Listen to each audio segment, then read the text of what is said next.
नमस्कार। वृष राशि के सभी दर्शकों का बहुत बहुत स्वागत। आज हम चर्चा कर रहे हैं वृषभ राशि के ऊपर ट्रांजिट करने वाले सूर्य का प्रभाव तथा अलर्ट डेट वृषभ राशि के लिए क्या हो सकती है। ये सब चार्ट आपके सामने है। इसके अलावा आपकी जानकारी के लिए बताऊं कि ये जो महीना आएगा, आ रहा है मई का, ये पूरा महीना वृषभ राशि का ही होता है। अब आप ये समझिए, आधा महीना सिर्फ 14 दिन वृषभ राशि में सूर्य ना होने के कारण मेष राशि का अधिपति ज्यादा है, और बाकी जो 17 दिन है ये वृषभ राशि के हिस्से में आते हैं। इसमें ध्यान देने की बात क्या होगी, काल सर्प दोष बनेगा। वृषभ राशि के लिए धन के खूब अच्छे अच्छे अवसर आएंगे, लेकिन 14 मई के बाद, क्योंकि कुछ लोग इस बात को पकड़ लेते हैं कि नहीं बस मई का महीना बहुत अच्छा, तो मई में अभी 14 तारीख तक स्ट्रगल भी झेलना है आपको। कई सारी परेशानियां, अशांति, तनाव, टेंशन, सिर्फ एक चीज को लेकर के, एक्सपेंस, यात्रा, यानी कि धन का खर्च अधिक होगा, व्यर्थ की भागदौड़ होगी, आपकी नेत्रों में पीड़ा होगी, किसी को एक्जिमा, एलर्जी शरीर में है तो उसकी चिकित्सा करानी पड़ेगी। बहुत लोगों को हजम नहीं होती बात, उनको लगता है कि अच्छी अच्छी मीठी मीठी बात बताएगा तो हम सुनेंगे, और अगर ये कह दिया कि तेरे लिए कष्टकारक है, तेरा खर्चा होगा, तो हम नहीं सुनेंगे। तो ये यात्री अपने सामान की स्वयं रक्षा करें। आइए अब नई चीज भी सुनिए, यानी कि जब राहु और शनि एवं शुक्र जैसे ग्रह पिशाच योग और धनवान योग बना करके आपकी कुंडली में या गोचर में इस समय चल रहे हैं, तो उनके सुखद अनुभवों का भी लाभ आपको ही मिलेगा। यानी कि ये जो शुक्र ग्रह है ये आपकी राशि का ही स्वामी है, कोई किसी पड़ोसी का नहीं है। आपको ही लाभ देगा, ये पड़ोस के व्यक्ति को नहीं देगा। सिर्फ केवल और केवल वृषभ राशि का उच्च राशि का शुक्र, और आपके राशि के साथ कंधे से कंधा मिला करके मधुर अमृतमयी जो बेला है उसका साथ निभाता चला जा रहा है। कौन? बृहस्पति ग्रह। और ये गजकेसरी योग 2 परिवेश में बनाएगा। सूर्य के साथ भी बृहस्पति का गजकेसरी योग उस समय बनता है जब सूर्य और बृहस्पति 12 वर्ष के बाद ये मिलन होता है दोनों का, और ये मधुर मिलन चंद्रमा के साथ हो, और शनि की भी इस पर दृष्टि है, ध्यान रखना।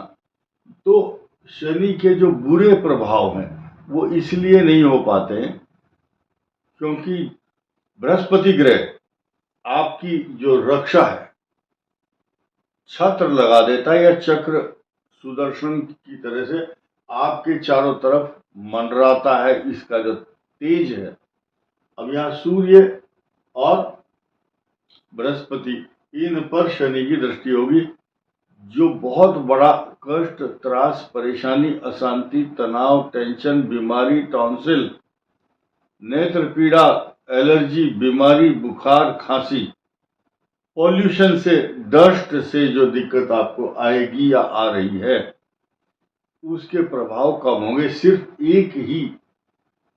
एक ही ग्रह आपको कष्ट दे रहा है 14 तारीख तक, उसको समझना, परखना होगा, और उससे आप बच नहीं पाएंगे। कारण क्या है?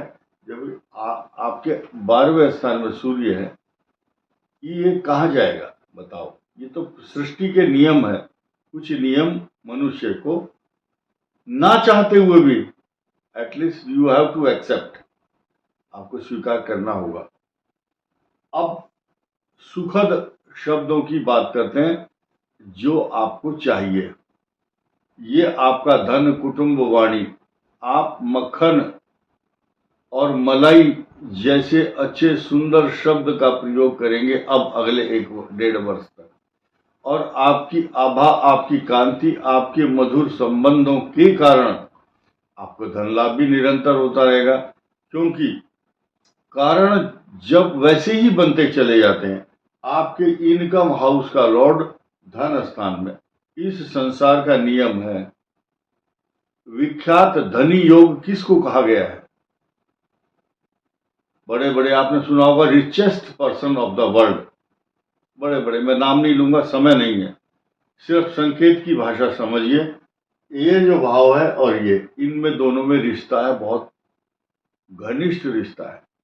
आपने खेत में फसल उगाई और गेहूं की बोरी भर करके, भंडारण है ये, संचित धन है, अन्न और धन। आप तनख्वाह लाते हैं, आपने परिश्रम किया, ये रिसोर्सेज ऑफ इनकम है। कोई आदमी रेडी पटरी ठेली लगाता है, ऑटो चलाता है, दुकान करता है या नौकरी करता है, वकील है, जज है, सब आमदनी की जरिया ढूंढते हैं।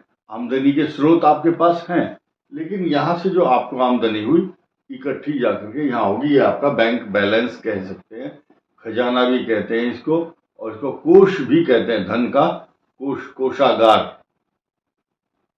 और कोषागार में आपका जो भी धन है, धन शब्द कई चीजों के मायने, कोई दूध का बिजनेस करता है वो उसका धन है, कोई सोना चांदी बेचता है, कोई ट्रक बेचता है, कोई कार, कोई जूते बेचता है, तो कोई छाता बेचता है, एम्ब्रेला। अलग अलग डिफरेंट टाइप के लोगों के कर्म हैं, लेकिन इन दोनों की रिश्तेदारी है, कनेक्शन है आपस में। सरल भाषा में समझाना चाहता था। इसका जब इसके साथ अटैचमेंट और संबंध हो जाता है तो व्यक्ति, धन की कमी नहीं रहती उसके पास। इनकम हाउस का लॉर्ड धन स्थान में, सीधे सीधे सरल मार्ग है, और ये रास्ता सिर्फ केवल यही जाता है। अगर ये रास्ता कहीं और जा रहा है यहां से, तो बहुत से व्यक्ति कुकर्म करते हैं, ऐसी जगह पर अपना धन खर्च करते हैं कि जिसका रिटर्न नहीं आता। ऐसे ऐसे काम है, मैं उन नामों को यहां नहीं लूंगा, सब समझदार हैं, सब समझते हैं।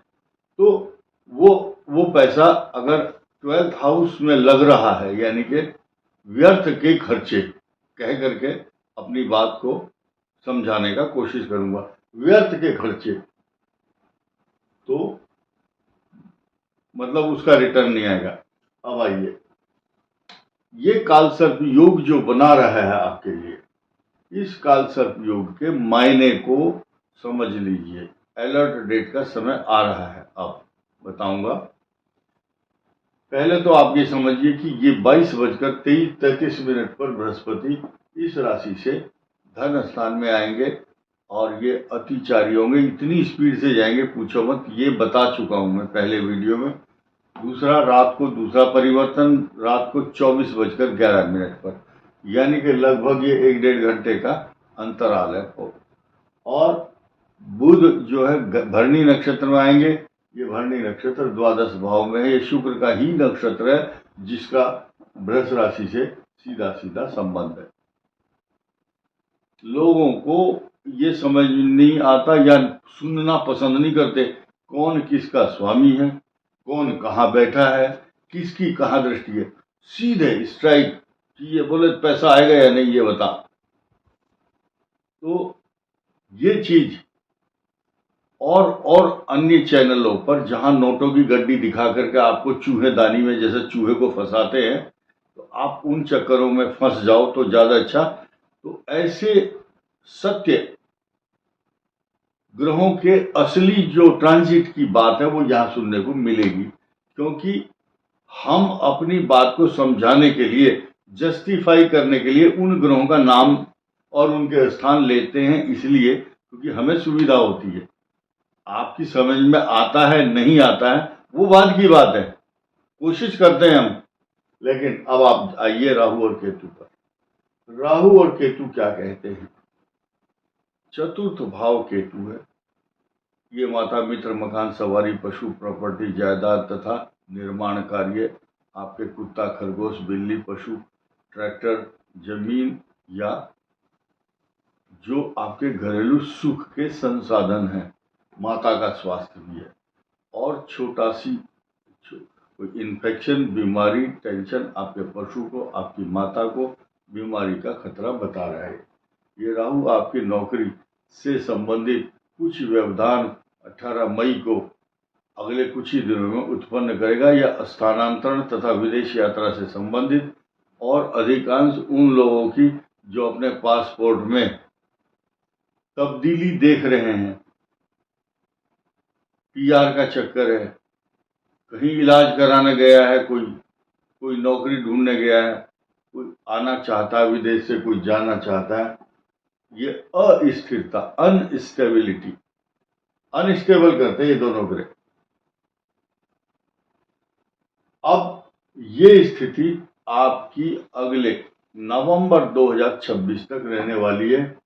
कई बार रोज रोज हम ना बता पाए तो आज ही आप समझ लीजिए। अलर्ट डेट की बात करते हैं। जो मई और मई का महीना है, खास तौर से अलर्ट डेट क्या बताती है इस विषय में। 5, 6, 7, 5, 6, 7, 15, 16, 17, 24, 25 और 26 मई, ये आपके लिए शुभ परिणाम देने वाली तारीख नहीं है। इनमें रिस्क ना लें, एक्सपेंस ढंग से करें और किसी के साथ विवाद ना करें। खास तौर से राहु काल में अपने आप को अलर्ट रखें। राहु काल में किया हुआ कोई भी शुभ कार्य नष्ट हो जाता है, या राहु काल में यात्रा करना अनिष्टकारी होता है, राहु काल में लड़ाई करना अनिष्टकारी होता है। और ये जो राहु काल है, ये मनुष्य को बहुत लंबी परेशानियों में फंसाता है। उस दिन आप परेशान रहेंगे जिस दिन राहु काल होगा, और उसमें कोई खास तौर से कोई ऐसा कार्य ना करें जो लंबी लड़ाई चलती है। राहु काल में किया कार्य बहुत लंबे समय तक अशांत करता है मनुष्य को। अगर इस दौरान कभी लड़ाई हो तो लंबी चलती है। इस वीडियो में इतना ही। धन्यवाद, नमस्कार।